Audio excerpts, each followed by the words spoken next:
Bonjour, chers étudiants.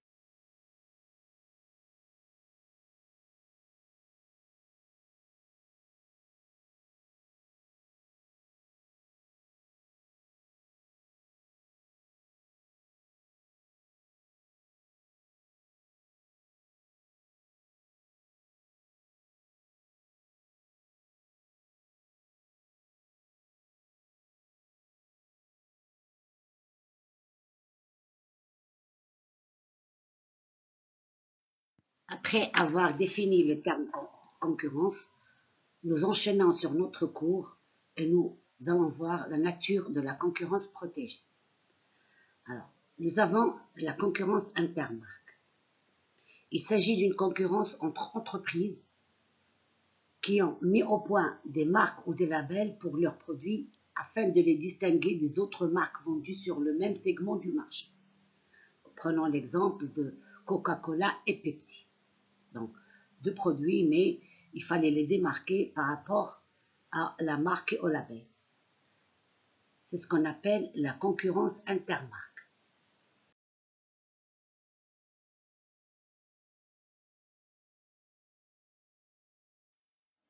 Il y a aussi ce qu'on appelle la concurrence intramarque. C'est la concurrence que se livrent, mais cette fois-ci en termes de prix ou autre, les distributeurs ou les détaillants sur un produit, mais de même marque. C'est ce qu'on appelle la concurrence intramarque. Autre forme de concurrence protégée, le monopole, ce qu'on appelle le marché monopolistique. Alors, celui-ci, c'est un marché sur lequel il n'existe qu'un seul vendeur. Un vendeur qui est en position de monopoleur.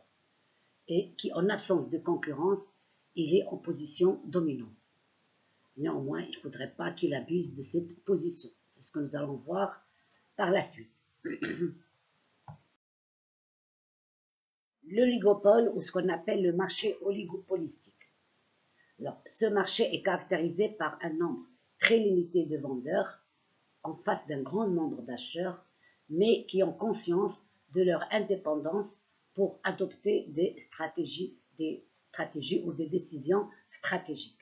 Donc, un petit nombre de vendeurs face à un grand nombre d'acheteurs.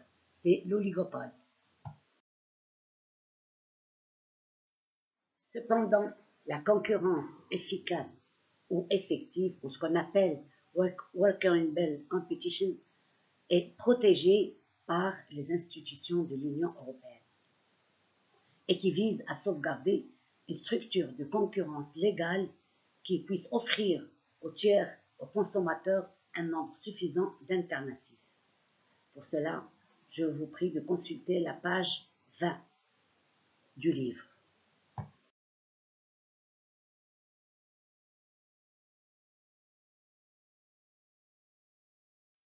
Voyons maintenant les différentes formes de la concurrence.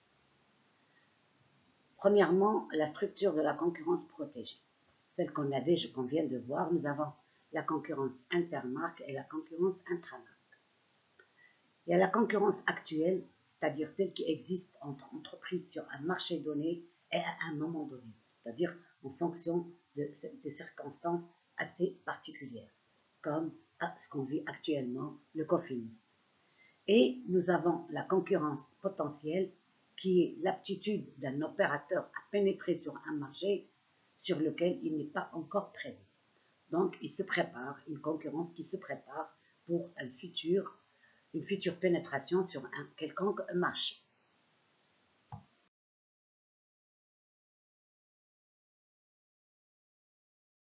Il y a également la concurrence interne, qui est celle qui doit se passer entre entreprises qui passent des accords entre eux.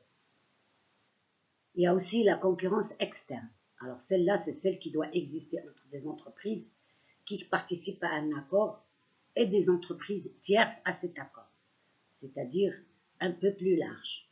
En revanche, la concurrence illicite, c'est-à-dire illégale, n'est pas protégée par la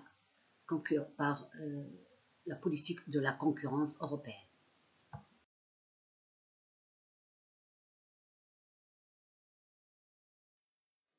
Comme on a vu auparavant, la concurrence pouvait se faire par les prix par les services, par la qualité. Donc, la concurrence peut se faire de plusieurs manières. Mais la fonction de la concurrence en matière de prix se résume en le fait de maintenir les prix au niveau le plus bas possible. Entre autres, favoriser la circulation des produits entre les États membres et permettre une répartition optimale des activités en fonction de la production et de la capacité d'adaptation des entreprises. Ça, c'est la fonction de la concurrence en matière de prix. Passons maintenant aux restrictions à la concurrence. C'est ce qu'on avait dit dans ce qui précède, c'est-à-dire la politique européenne de la concurrence interdit certaines infractions qui puissent nuire à la concurrence illégale. Alors, ces restrictions à la concurrence sont un ensemble de règles d'interdiction à cette concurrence illicite. Les règles de la concurrence interdisent d'abord les accords qui ont pour effet d'empêcher, de restreindre ou fausser le jeu de la concurrence. Donc, 3 cas. Soit ces accords peuvent empêcher le jeu de la concurrence, soit ils peuvent le restreindre, c'est-à-dire le limiter, soit le fausser complètement. Nous allons voir ça en détail.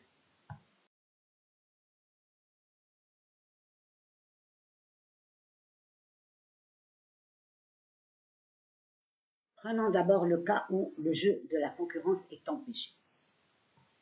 Le jeu de la concurrence est empêché lorsque la concurrence entre les entreprises est éliminée totalement. Les entreprises peuvent être des parties dans un accord ou des tiers. Deuxième cas, le jeu de la concurrence est restreint, c'est-à-dire limité, lorsque la concurrence entre les entreprises est soit éliminée, soit réduite.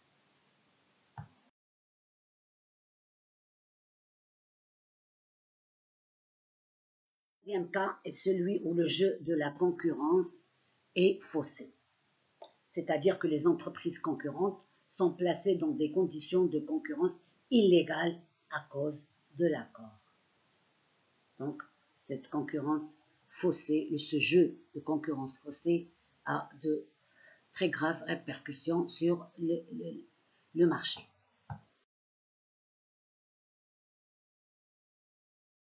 Après avoir vu dans un grand tas la notion de restriction à la concurrence et après avoir vu la gravité des accords ou des ententes, nous passons aux ententes horizontales et les ententes verticales. Alors, les ententes horizontales sont celles par lesquelles les entreprises concurrentes limitent leur concurrence mutuelle. Alors, ce sont par exemple soit les accords sur les prix, ils passent des accords sur les prix, fixent un certain prix mais d'une manière universelle. Le partage des marchés, c'est-à-dire ils se partagent les marchés entre eux d'après leurs accords ou ils essaient de limiter leur production.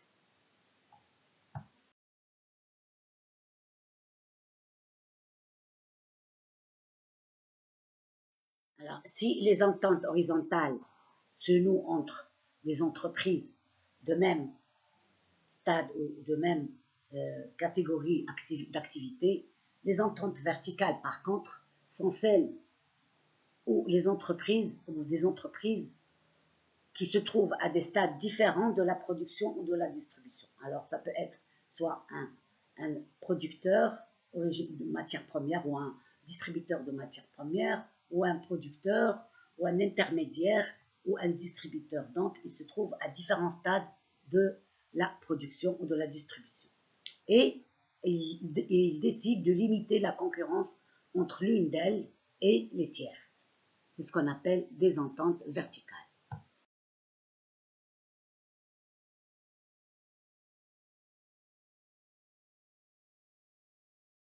De quelle manière ça se manifeste ces ententes verticales?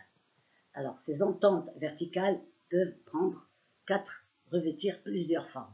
Première, accord d'approvisionnement exclusif, c'est-à-dire que ces entreprises situées à des stades différents vont se mettre d'accord pour s'apprévisionner auprès d'un seul acheteur, c'est-à-dire un seul fournisseur.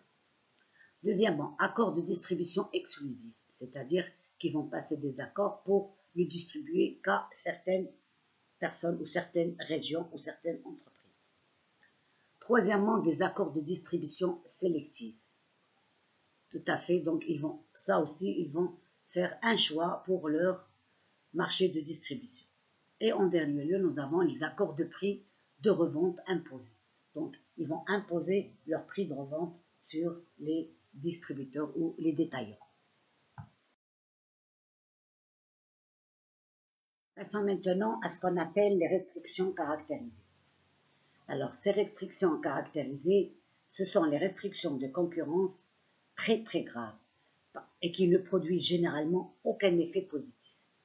C'est pourquoi elles représentent un frein presque toujours au droit de la concurrence.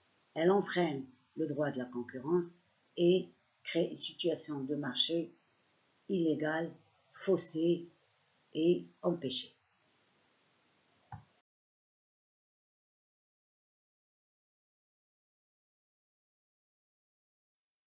De quelle nature sont-elles ces caractéristiques, ces restrictions caractérisées?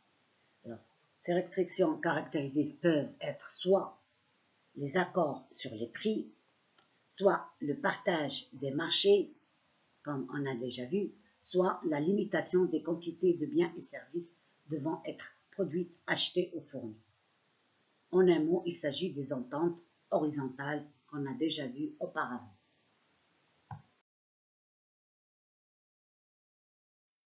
Pour conclure cette première partie sur l'entreprise, la concurrence dans le droit européen de la concurrence, quel est le rôle, nous nous posons la question, quel est le rôle de la Commission dans la politique européenne de la concurrence? Cette situation laisse présumer que la concurrence est restreinte ou faussée. Dans une situation qui laisse présumer que la concurrence est restreinte ou faussée, la Commission a le choix entre soit saisir d'office, soit agir sur plainte. Alors, si la Commission décide de ne pas donner suite à la plainte, elle doit informer le plaignant des raisons de ce rejet.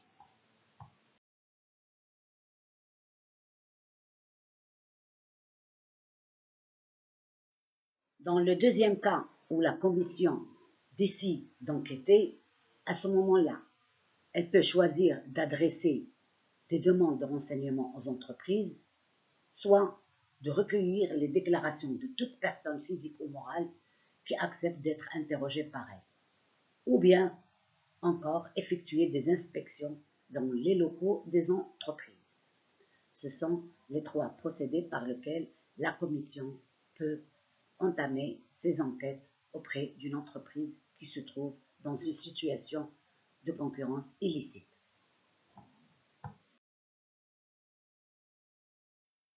Néanmoins, dans un pays de droit, il y a toujours des mécanismes régulateurs. Il est vrai que les pouvoirs étendus dont dispose la Commission européenne pour enquêter contre les violations des règles de la concurrence par les entreprises et y mettre fin sont aussi soumis au contrôle juridictionnel de la Cour de justice des communautés européennes.